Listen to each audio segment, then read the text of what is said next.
Hello दोस्तों, आज की क्लास में हम एडुटेरिया का एनसीईआरटी प्रैक्टिस सेट 13 को डिस्कस करेंगे। मेरा नाम प्रियंका है और मेरी क्लास में आप सभी का स्वागत है। तो चलिए शुरू करते हैं। पहला सवाल है, निम्नलिखित में से सुप्रीम कोर्ट के किस न्यायाधीश को हटाने के लिए संसद में संवैधानिक प्रक्रिया का अनुसरण किया गया था? निम्नलिखित में से सुप्रीम कोर्ट के किस न्यायाधीश को हटाने के लिए संसद में संवैधानिक प्रक्रिया का अनुसरण किया गया था? न्यायमूर्ति V Ramaswami. Option C right answer. Second question है, भारत के सर्वोच्च न्यायालय के संबंध में निम्नलिखित में से कौन सा कथन असत्य है? सर्वोच्च न्यायालय के फैसले भारत की सभी अदालतों को मानना पड़ती है। सर्वोच्च न्यायालय उच्च न्यायालय के न्यायाधीशों का तबादला नहीं कर सकता। सर्वोच्च न्यायालय किसी अदालत से मुकदमा अपने पास मंगवा सकता है। सर्वोच्च न्यायालय संविधान की अंतिम व्याख्या करता है। ऑप्शन बी असत्य कथन है। भारत के उच्चतम न्यायालय द्वारा सुनाए गए निर्णय या दिए गए आदेश का पुनरावलोकन करने की शक्ति किसे है? उच्चतम न्यायालय को शक्ति है। Option D right answer. कथन ए और कारण आर पर विचार कीजिए। कथन ए, मूल अधिकारों के विपरीत होने पर सुप्रीम कोर्ट किसी कानून को निरस्त कर सकता है। कारण आर, भारत के संविधान में न्यायिक पुनरावलोकन शब्द का प्रयोग किया गया है। ऑप्शन सी ए सही है पर आर गलत है। Option C right answer. निम्नलिखित में से किस देश के संविधान में जनहित याचिका PIL को मौलिक अधिकारों की सूची में शामिल किया गया है? दक्षिण अफ्रीका। दक्षिण अफ्रीका देश के संविधान में जनहित याचिका को मौलिक अधिकारों की सूची में शामिल किया गया है। निम्नलिखित कथनों पर विचार कीजिए। भारत का राष्ट्रपति किसी लोकहित या संविधान की व्याख्या से संबंधित किसी विषय पर सर्वोच्च न्यायालय के पास परामर्श के लिए भेज सकता है। सर्वोच्च न्यायालय एक युक्तियुक्त समय के भीतर परामर्श देने के लिए बाध्य है। कथन सही। ऑप्शन ए, केवल एक कथन सही है। संघीय मामलों से संबंधित सभी विवादों को सुलझाना सर्वोच्च न्यायालय का। संघीय मामलों से संबंधित सभी विवादों को सुलझाना सर्वोच्च न्यायालय का मौलिक क्षेत्राधिकार है। मौलिक क्षेत्राधिकार है।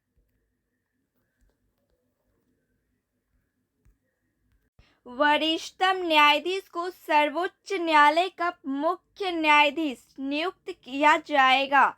ऐसा किए जाने का क्या आधार है? एक विकसित परंपरा का आधार है। रिक्त स्थान की पूर्ति। भारत के राज्य और उनके राज्य क्षेत्र वे होंगे जो पहली अनुसूची में विनिर्दिष्ट हैं। भारतीय संविधान के अनुच्छेद 1 में भारत अर्थात इंडिया को किस रूप में वर्णित किया गया है? यूनियन। इंडिया को यूनियन के रूप में वर्णित किया गया है। संविधान के अंतर्गत शिक्षा किस सूची का विषय है? संविधान के अंतर्गत शिक्षा किस सूची का विषय है? समवर्ती सूची का विषय है। भारत की संसद किसी राज्य में से उसका राज्य क्षेत्र अलग करके अथवा दो या अधिक राज्यों को मिलाकर नए राज्य का निर्माण कर सकती है। यह प्रावधान भारतीय संविधान के किस अनुच्छेद में है? अनुच्छेद 3 में है। कथन ए और कारण आर पर विचार कीजिए। कथन: संघ सरकार ने सशस्त्र बल विशिष्ट शक्ति अधिनियम का निर्माण किया है। कथन आर: संविधान का अनुच्छेद 33 एवं 34 संघ सरकार की शक्ति को उस स्थिति में काफी बढ़ा देते हैं जब देश के किसी क्षेत्र में सैनिक शासन लागू हो जाए। ऑप्शन ए और आर दोनों सही है और आर ए का सही स्पष्टीकरण है। Option A right answer. प्रत्येक राज्य की कार्यपालिका शक्ति में प्रयोग इस प्रकार किया जाएगा जिससे संघ की कार्यपालिका शक्ति के प्रयोग में कोई अड़चन या प्रतिकूल प्रभाव न पड़े। संघ की कार्यपालिका शक्ति का विस्तार किसी राज्य को ऐसे निर्देश देने तक होगा जो भारत सरकार को इस प्रयोजन के लिए आवश्यक प्रतीत हो। उपयुक्त प्रावधान किस अनुच्छेद में वर्णित है? ऑप्शन बी अनुच्छेद 257 वन।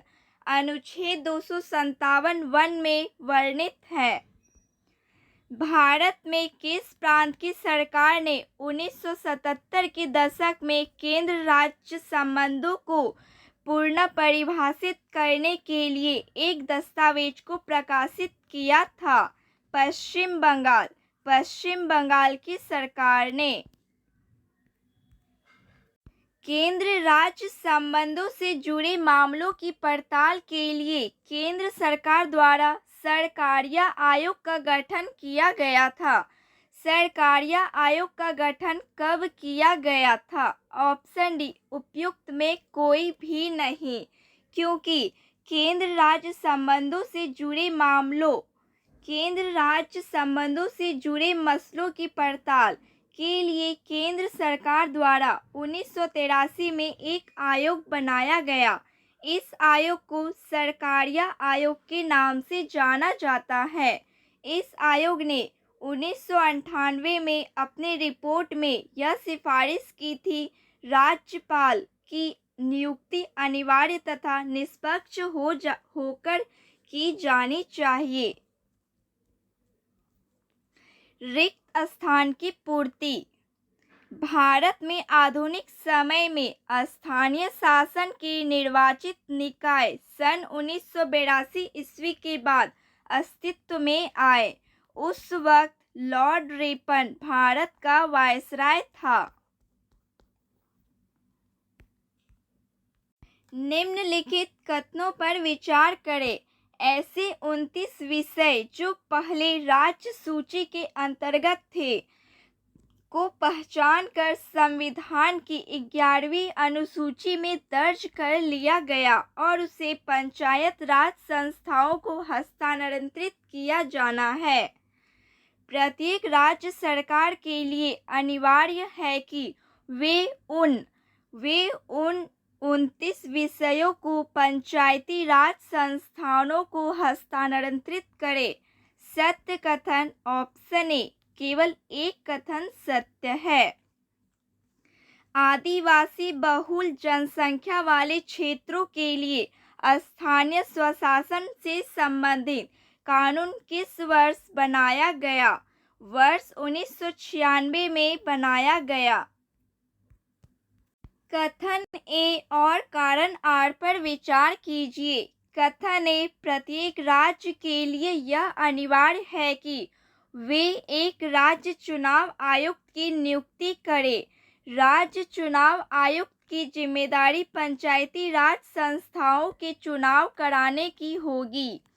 कारण आर राज्य चुनाव आयुक्त भारत के मुख्य चुनाव आयुक्त के नियंत्रण एवं निर्देशन में कार्य करता है। ऑप्शन सी ए सही है पर आर गलत है। Option C right answer. निम्नलिखित में से कौन सा तत्व भारत की शहरी इलाके के निम्नलिखित में से कौन सा तत्व भारत में शहरी इलाके के रूप में किसी क्षेत्र की पहचान के लिए मानक के रूप में तय नहीं की गई है? इलाके की जनसंख्या कम से कम 50,000 हो। इलाके में कामकाजी पुरुषों में कम से कम 75% गैर कृषि कार्य में संलग्न हो। इलाके का जनसंख्या घनत्व कम से कम 400 व्यक्ति प्रति वर्ग किलोमीटर हो। उपयुक्त में कोई नहीं। Option A right answer. इलाके की जनसंख्या कम से कम 50,000 हो। संविधान की 11वीं अनुसूची के अंतर्गत शिक्षा को पंचायती राज के अंतर्गत हस्तांतरणीय विषय बनाया गया है। राज्य सरकार के द्वारा किस स्तर पर शिक्षा को पंचायती राज के अंतर्गत हस्तांतरित किया जा सकता है? प्राथमिक एवं माध्यमिक स्तर की शिक्षा को। Option B right answer. Bharat में सामुदायिक विकास कार्यक्रम का सूत्रपात किस वर्ष किया गया था? वर्ष 1952 ईस्वी में किया गया था। भारत की आज़ादी का मतलब होना चाहिए समूचे भारत की आज़ादी। आज़ादी की शुरुआत सबसे नीचे से होनी चाहिए। इस तरह हर गांव एक गणराज्य होगा।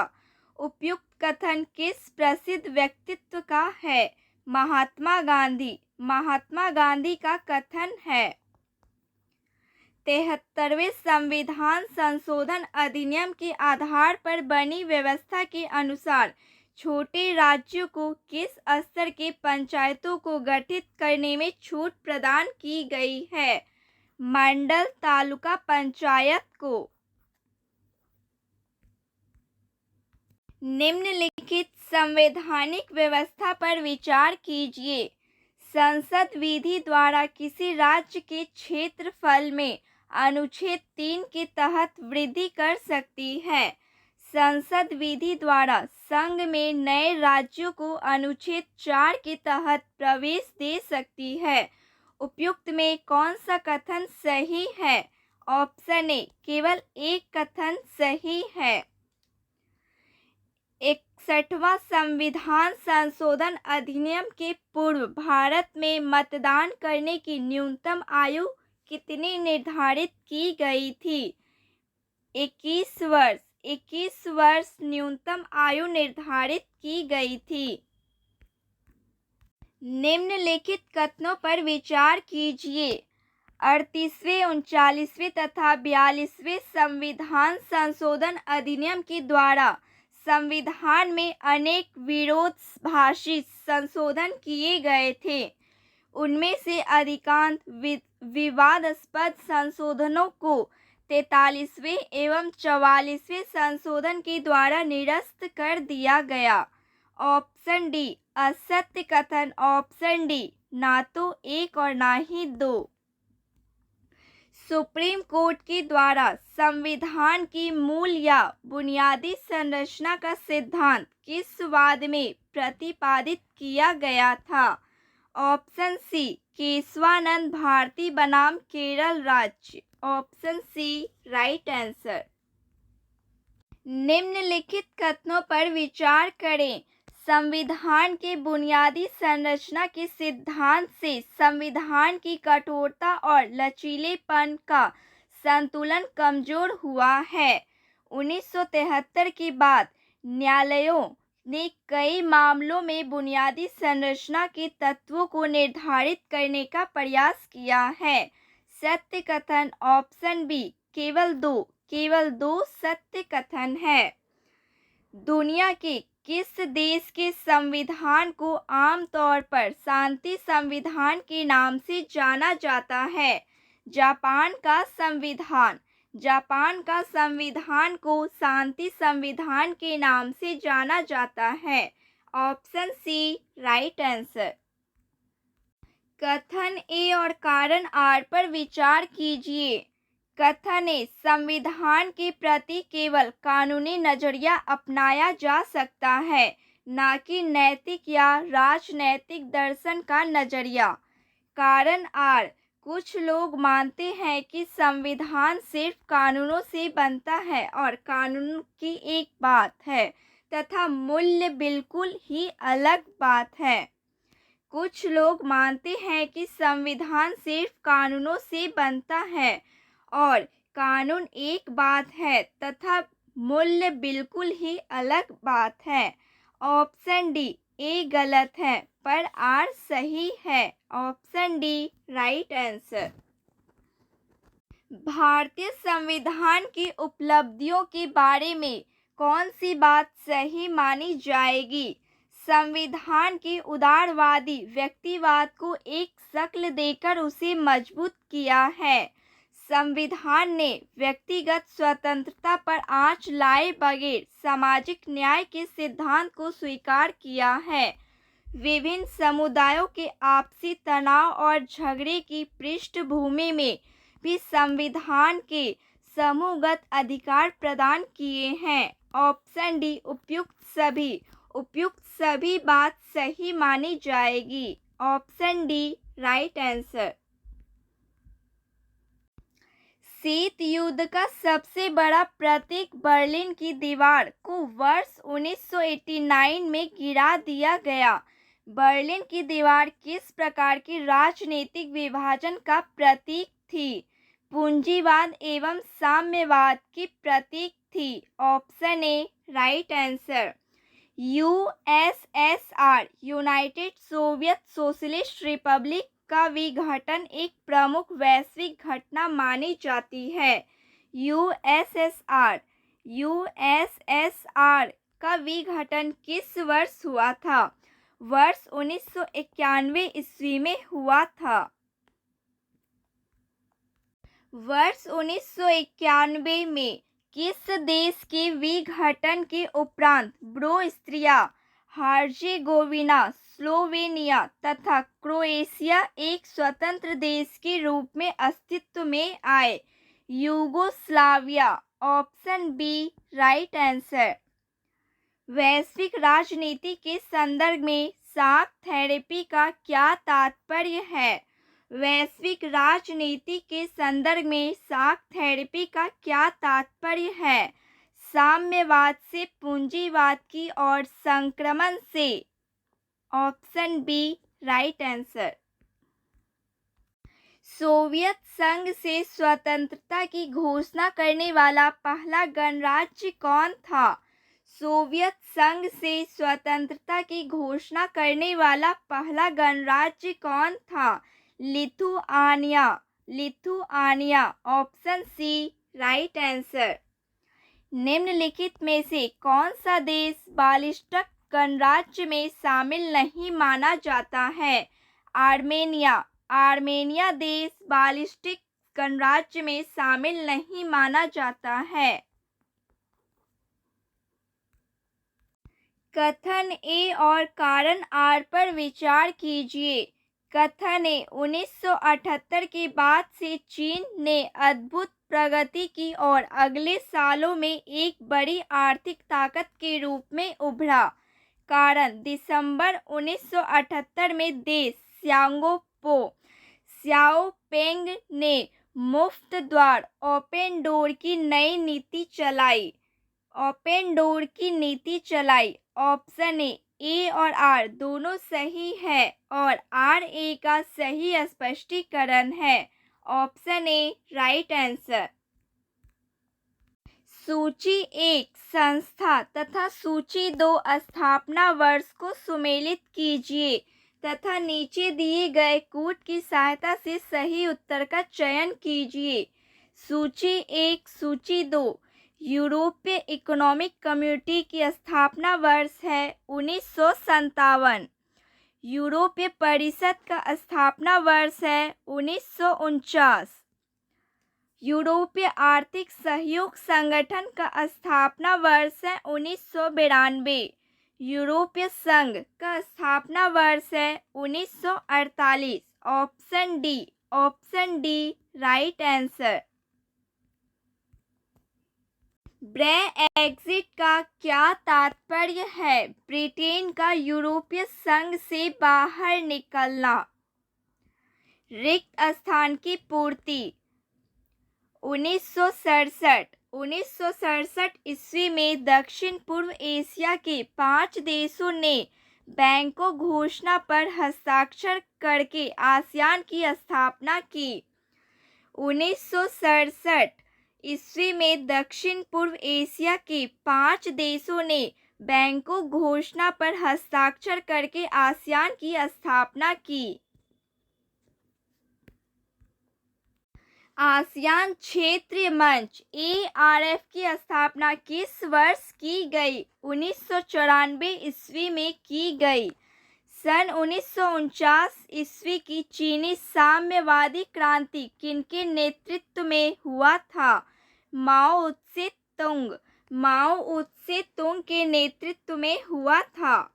दक्षिण कोरिया रिपब्लिक ऑफ कोरिया और उत्तरी Korea Democratic People's Republic of Korea को विभाजित करने वाली अंतर्राष्ट्रीय सीमा रेखा क्या कहलाती है? 38वीं समांतर रेखा कहलाती है। दक्षिण एशिया से संबंधित निम्नलिखित राजनीतिक घटनाक्रमों को कालक्रमानुसार व्यवस्थित कर उचित विकल्प के आधार पर उत्तर दीजिए।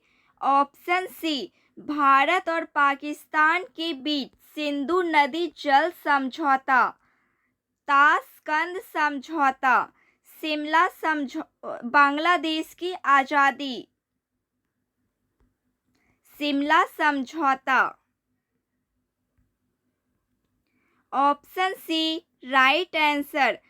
भारत और पाकिस्तान के बीच सिंधु नदी जल समझौता, ताशकंद समझौता, बांग्लादेश की आज़ादी, शिमला समझौता। Option C right answer. दक्षिण एशिया मुफ्त व्यापार समझौता SAFTA के गठन को लेकर सदस्य देशों ने किस वर्ष हस्ताक्षर किए? वर्ष 2004 ईस्वी में हस्ताक्षर किए। निम्नलिखित में किस देश के साथ भारत की सर्क्रिक की सीमा रेखा को लेकर विवाद बना हुआ है? पाकिस्तान देश के साथ। सार्क का पूर्ण विस्तार है South Asian Association for Regional Corporation. Option C. LTTI लीटे शब्द में L शब्द किस बात का घोतक है? लिबरेशन। Option B. संयुक्त राष्ट्र संघ का गठन मानवता को स्वर्ग पहुंचाने के लिए नहीं बल्कि उसे नरक से बचाने के लिए हुआ है। डैग हैमरशोल्ड कौन थे? संयुक्त राष्ट्र संघ के दूसरे महासचिव। संयुक्त राष्ट्र संघ के दूसरे महासचिव थे। वैश्विक स्तर पर संयुक्त राष्ट्र संघ दिवस कब मनाया जाता है? 24 अक्टूबर। 24 अक्टूबर को संयुक्त राष्ट्र महासंघ दिवस मनाया जाता है। संयुक्त राष्ट्र संघ की स्थापना से संबंधित संयुक्त राष्ट्र संघ के 51 मूल संस्थापक सदस्य हैं।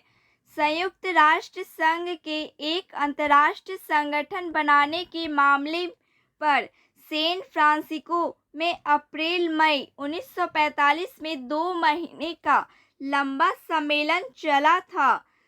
कथन सही। ऑप्शन सी 1 और 2 दोनों कथन सही है। Option C right answer. सूची 1 संयुक्त राष्ट्र संघ के महासचिव तथा सूची 2 महासचिव का क्रम को सुमेलित कीजिए तथा कूट में दिए गए विकल्प के आधार पर उत्तर दीजिए। सूची 1 सूची 2 डैग हैमरशोल्ड दूसरे सचिव, ट्राइग्वे ली पहले महासचिव, अंतोनियो गुटेरेस 9वें महासचिव थू थाट, यू थाट तीसरे महासचिव। Option D right answer. अंतर्राष्ट्रीय आणविक ऊर्जा एजेंसी IAEA की स्थापना कब की गई थी? वर्ष 1957 ईस्वी में। General agreement on trade and traffic GATT के उत्तराधिकारी के रूप में विश्व व्यापार संगठन की स्थापना किस वर्ष की गई? वर्ष 1995 ईस्वी में की गई। संयुक्त राष्ट्र संघ का प्रतीक चिन्ह क्या है? संयुक्त राष्ट्र संघ का प्रतीक चिन्ह क्या है? विश्व का नक्शा तथा इसके चारों ओर जैतून वृक्ष की पत्तियां। Option C right answer. रिक्त स्थान की पूर्ति, सुरक्षा नीति का संबंध, युद्ध की आशंका को रोकने में होता जिसे अपरोध कहा जाता है, और युद्ध को समिति रखने अथवा उसे समाप्त करने से होता है जिसे रक्षा कहा जाता है। सूची 1 सुरक्षा से संबंधित संधि तथा सूची 2 संधि किए जाने का वर्ष को सुमेलित कीजिए। सूची 1 सूची 2 परमाणु अप्रसार संधि वर्ष 1968, जैविक हथियार संधि वर्ष 1972, रासायनिक हथियार संधि वर्ष 1992। Option A right answer. कथन ए और कारण आर पर विचार कीजिए। कथन ए दुनिया में सबसे ज्यादा संघर्ष अफ्रीका के सहारा मरुस्थल के दक्षिणवर्ती देशों में होते हैं। कारण यह इलाका दुनिया का सबसे गरीब इलाका है। ऑप्शन ए और आर दोनों सही है और आर ए का सही स्पष्टीकरण है। Option A right answer. सन 1992 ईस्वी में पर्यावरण और विकास के मुद्दे पर केंद्रित संयुक्त राष्ट्र संघ का वैश्विक सम्मेलन कहाँ हुआ था? रियो डी जेनेरियो में हुआ था। कथन ए और कारण आर पर विचार कीजिए। कथन ए अंटार्कटिक प्रदेश विश्व की जलवायु को संतुलित रखने में महत्वपूर्ण भूमिका निभाता है। कारण आर यहाँ का अंदरूनी हिमानी परत ग्रीन हाउस गैसों की जमाव का महत्वपूर्ण सूचना स्रोत है। Option A right answer. A और आर दोनों सही है और आर ए का सही स्पष्टीकरण है। भारत में क्योटो प्रोटोकॉल 1997 पर हस्ताक्षर किस वर्ष किया गया? भारत ने क्योटो प्रोटोकॉल पर हस्ताक्षर किस वर्ष किया गया? वर्ष 2002 ईस्वी में किया गया। निम्नलिखित कथनों पर विचार करें। भारत की सरकार विभिन्न कार्यक्रमों के जरिए पर्यावरण से संबंधित वैश्विक प्रयासों में शिरकत कर रही है। भारत सरकार ने वर्ष 2010 में ऊर्जा संरक्षण अधिनियम पारित किया है। सत्य कथन ऑप्शन ए। केवल एक कथन सत्य है। एक अवधारणा के रूप में वैश्वीकरण का बुनियादी तत्व क्या है? प्रवाह एक अवधारणा के रूप में वैश्वीकरण का बुनियादी तत्व है। निम्नलिखित कथनों पर विचार करें। वर्ल्ड सोशल फोरम WSF की पहली बैठक 2001 ईस्वी में ब्राजील के पोर्टो अलेग्रे शहर में हुई थी। वर्ल्ड सोशल फोरम नव उदारवादी वैश्वीकरण के विरोध का एक विश्वव्यापी मंच है। असत्य कथन ऑप्शन डी। ना तो एक और ना ही दो। भारत की स्वतंत्रता की पूर्व संध्या पर निम्नलिखित व्यक्त किस प्रसिद्ध व्यक्ति का है? कल हम अंग्रेजी राज की गुलामी से आज़ाद हो जाएंगे, लेकिन आधी रात को भारत का बंटवारा भी होगा। इसीलिए कल का दिन हमारे लिए खुशी का दिन होगा और गम का भी। ऑप्शन ए महात्मा गांधी का व्यक्त है। सीमांत गांधी के नाम से किन्हें जाना जाता है? सीमांत गांधी के नाम से किन्हें जाना जाता है? खान अब्दुल गफर खान। खान अब्दुल गफर खान को सीमांत गांधी के नाम से जाना जाता है। रिक्त स्थान की पूर्ति कीजिए। 15 अगस्त 1947 से पहले ही अधिकतर रजवाड़ों के शासकों ने भारतीय संघ में अपने विलय की एक सहमति पत्र पर हस्ताक्षर किए। इस सहमति पत्र को इंस्ट्रूमेंट ऑफ एक्शन कहा जाता है। Option D right answer. स्वतंत्रता के बाद आंध्र प्रदेश भाषाई आधार पर गठित होने वाला भारत का पहला राज्य था। किस प्रांत से विलग कर तेलुगु भाषियों के लिए आंध्र प्रदेश का गठन किया गया था? मद्रास प्रांत। मद्रास प्रांत से विलग कर तेलुगु भाषियों के लिए आंध्र प्रदेश का गठन किया गया था।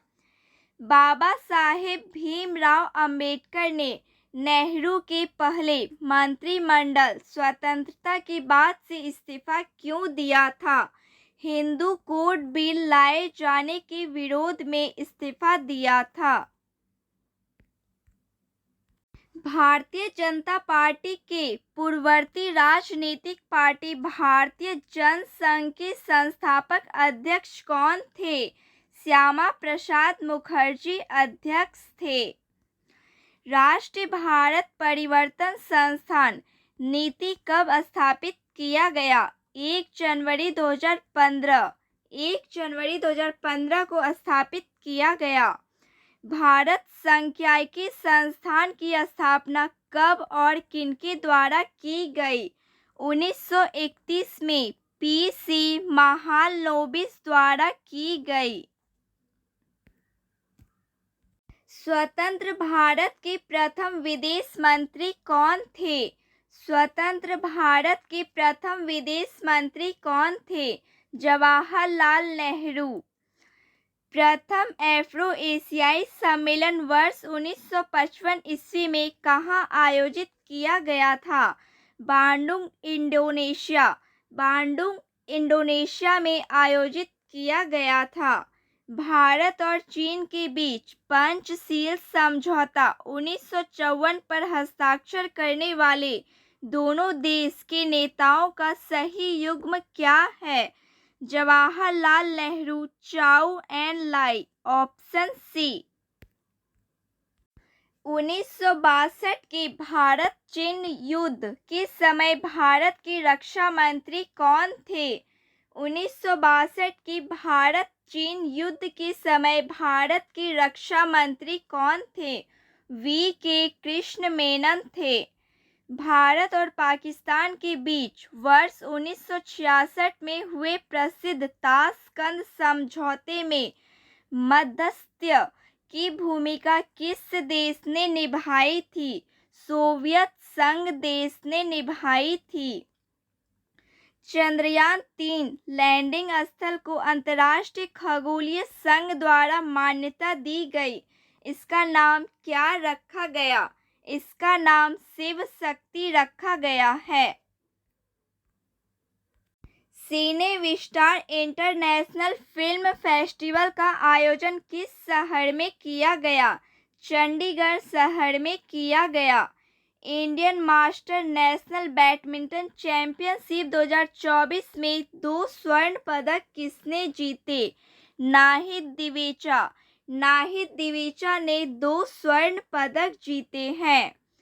कुआत्रो सिएनेगास क्षेत्र जो हाल ही में जल संकट के कारण खबरों में था, किस देश में स्थित है? मैक्सिको देश में स्थित है। हाल ही में भारत के चुनाव आयोग ने 85 वर्ष से अधिक उम्र के व्यक्तियों और 40% विकलांग व्यक्तियों के लिए आसान मतदान की सुविधा के लिए कौन सा ऐप लॉन्च किया है? सक्षम ऐप लॉन्च किया है। हाल ही में 148वीं अंतर संसदीय संघ की बैठक कहाँ आयोजित की गई? Geneva, Switzerland. जिनेवा, स्विट्जरलैंड में आयोजित की गई है। हाल ही में समाचारों में देखी गई भारत रोजगार रिपोर्ट 2024 किस संगठन द्वारा जारी की गई है? अंतर्राष्ट्रीय श्रम संगठन एवं मानव विकास संस्थान द्वारा जारी की गई है। हाल ही में म्यांमार में भारत का नया राजदूत किसे नियुक्त किया गया? अभय ठाकुर। अभय ठाकुर को म्यांमार में भारत का नया राजदूत नियुक्त किया गया है। एबेल पुरस्कार 2024 किसने जीता, जिसे कभी कभी गणित का नोबेल पुरस्कार भी कहा जाता है? मिशेल टेलग्रांड ने जीता। हाल ही में किस आईआईटी ने एक अग्रणी स्वाइन फीवर वैक्सीन तकनीक को वैक्सीन निर्माण कंपनी बायोमेड प्राइवेट को सफलतापूर्वक हस्तांतरित किया? आईआईटी गुवाहाटी ने। अफांसी निकेतन सीमा आउट। अफांसी निकेतन सीमा आउट जो हाल ही खबरों में है, किस महासागर में स्थित है?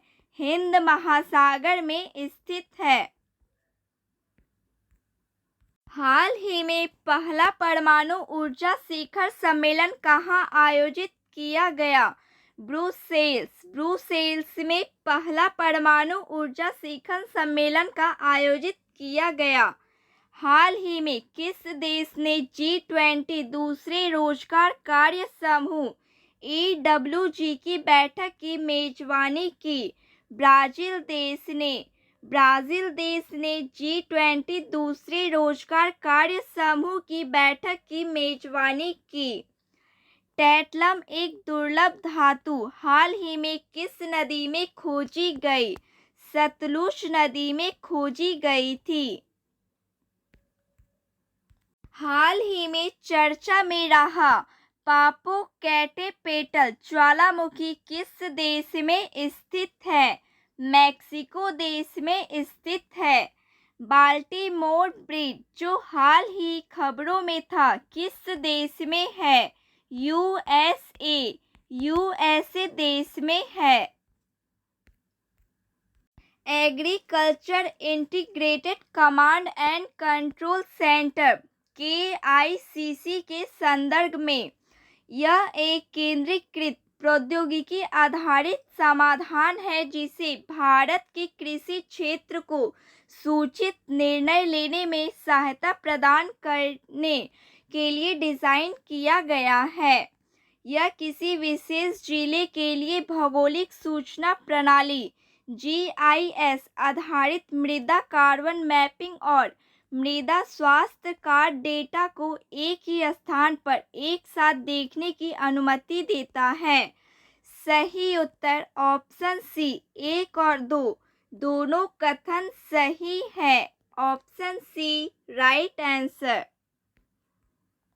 सशस्त्र बल विशेष शक्तियां अधिनियम के संबंध में पड़ोसी देश के साथ चल रहे सीमा विवाद के कारण राज्य या केंद्र सरकार किसी क्षेत्र को आसान क्षेत्र घोषित कर सकती है जिसे AFSPA लागू हो सकेगा। AFSPA सशस्त्र बलों को सार्वजनिक व्यवस्था बनाए रखने के लिए मौत की हद तक भी बल प्रयोग करने की शक्ति देता है। सही कथन ऑप्शन बी केवल दो सही कथन है। Option B right answer. निम्नलिखित में से किस संगठन ने संयुक्त रूप से खाद्य अपशिष्ट सूचकांक रिपोर्ट 2024 प्रकाशित किया है? संयुक्त राष्ट्र पर्यावरण कार्यक्रम UNEP तथा अपशिष्ट और संसाधन कार्रवाई कार्यक्रम WRAP। Option B right answer. 100 number question है, व्यवस्थित मतदाता शिक्षा और चुनावी भागीदारी SVEEP कार्यक्रम का प्राथमिक उद्देश्य है मतदाता मतदान प्रतिशत और सूचित भागीदारी बढ़ाएं। मतदाता मतदान प्रतिशत और सूचित भागीदारी बढ़ाएं। Option B right answer. तो फ्रेंड्स, आज के लिए बस इतना ही। क्लास अच्छी लगी हो प्लीज़ लाइक शेयर सब्सक्राइब कीजिए। मिलती हूँ मैं NCERT प्रैक्टिस सेट 14 के साथ अगली क्लास में। जय हिंद, थैंक यू।